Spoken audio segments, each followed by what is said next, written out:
Hey guys, it's me Yanni and welcome back to my channel. Today's video is going to be my favorite period hacks and or maybe period hacks every girl should know. I don't know, I haven't decided what the title is yet, but you'll see that prior to even watching this far into the video.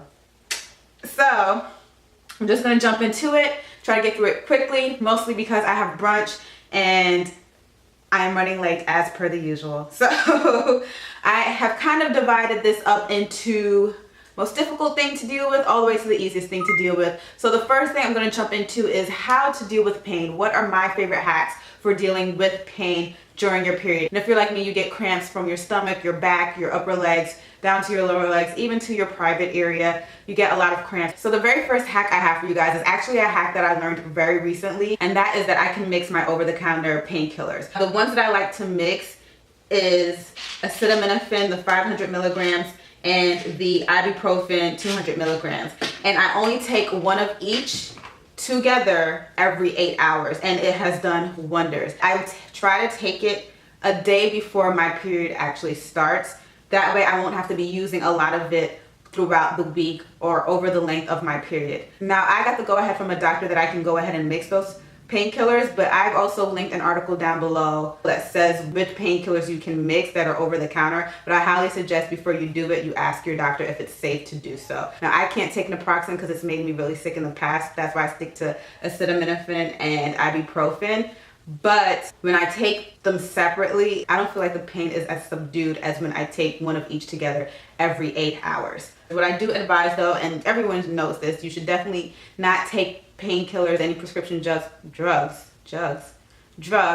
on an empty stomach. So I like to try to take a light snack prior to taking these medicines. On to the next hack. So this next hack, I feel like I've been talking about it ever since I started doing these period videos, and that is taking Puka 3-phenyl tea. I swear by this tea, honey. You have to get it. I'm going to link down below where you can get it on Amazon. It is literally the best tea. You can look up the benefits for 3-phenyl tea online and see for yourself, or see evidence for yourself that it works, but you should definitely give this tea a try. A new tea that I've been trying, and it's not necessarily new as much as I've been reintroduced to it specifically for my period, is this ginger tea. Now the tea that I have to show you guys is in this little baggie here because a lot of it goes a long way, and this is the instant ginger honey tea by Hanse. I hope I'm saying that right. You can also get this tea online from Amazon. Knowing that ginger works very well for your periods, especially the cramping, but this tea right here is bomb. This is like the bombest ginger tea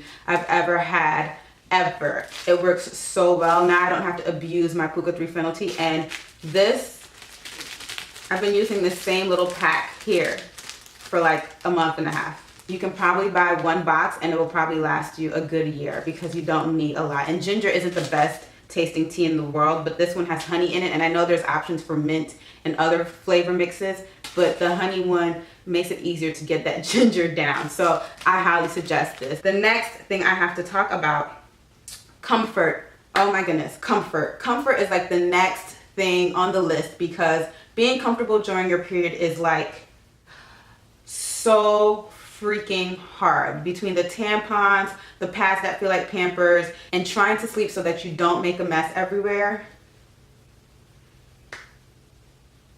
The struggle is so real as a woman, especially during your periods. So I've figured out a few hacks that have helped me that I have to share with you guys. So the very first one is, I'm sorry you guys, I had to make a list because I got old brain. So I think I've talked about this in my previous video, how to prepare for your period, but I like to do a mix of light day tampons and thin pads. And the reason I do that is because tampons can be too bulky and pads make you feel like you're a toddler. And I love the Tampax Pearls in light days, as well as any always pad that is thin. These pads I haven't used a lot, but I was actually introduced to these through a friend when I needed one, and they were thin and they were a lot more durable than the ones that I do like to use, which are like these little light day dailies and these little pink ones that I use for the very end of my period, which are like the minces.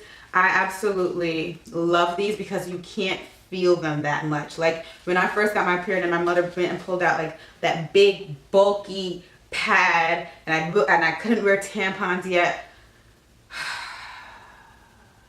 I don't know how these women did it. But then again, I don't think clothes were as tight back then, so it was easier to wear those things. but I opt for these options and mix them together. And of course, at night, I don't wear a pad. I usually just sleep with a light day tampon on. And the reason I do that is because you can leave a tampon in for 8 hours, and I've never slept a full 8 hours. I don't think ever in my life. I can't remember the last time I slept a full 8 hours. Back to what I was saying about sleeping with the tampons late at night. What I like to do as well, and this may seem strange, what I like to do as well is sleep with men's boxer briefs on. And I actually figured this out as a result of my ex-boyfriend. You know, us women, we steal our boyfriend's clothes. I needed to feel comfortable, and he gave me some old raggedy boxer briefs that he had. And because of him, I ended up wearing boxer briefs. I actually went out and bought a whole new pack that I've showed in my most recent monthly grocery haul. And I think I showed these in there because I was going to do this video and I didn't want to show you the raggedy ones that I've been wearing. Nothing can get through these. I love sleeping with them. I mean, they're not going to be my cute sleeping shorts. I'm not going to get the bed dirty. Wearing these with a tampon at night, so easy and so comfortable. So comfortable. These would allow your private area to breathe. We're talking about periods and people need to know about periods, right? So these allow for breathing room down there in your private area because they're not tight and confining. And so you are allowed to breathe and be comfortable at night. I absolutely love these. I highly suggest you try them out. They have that little spacing there because they're meant to hold boys' parts. So next up is hygiene. The goal is to feel clean, to smell clean. I mean, every day, that should be our goals, but specifically during your period, it could be a tad bit hard. And something I like to do during my period is shower twice a day. Now, in a previous video, my hygiene routine actually, I talked about how I read an article that said that human beings shower too much, and as a result of showering too much, we were actually killing bacteria. We were actually killing bacteria that was protective of our skin and keeping away the harmful things out there from hurting us. So what I do is I shower twice a day, but like I'm not scrubbing my skin down, focusing mostly on my private area, just lightly washing it. So I shower twice a day, and there is a product that I love to use for showering at night in particular. Now you know that I use Summer's Eve for my private area, but at night I still use Summer's Eve, but it is the Summer's Eve Lavender Nighttime Cleansing Wash for sensitive skin. Now this has a smell like, it definitely has chamomile in it. This has chamomile in it.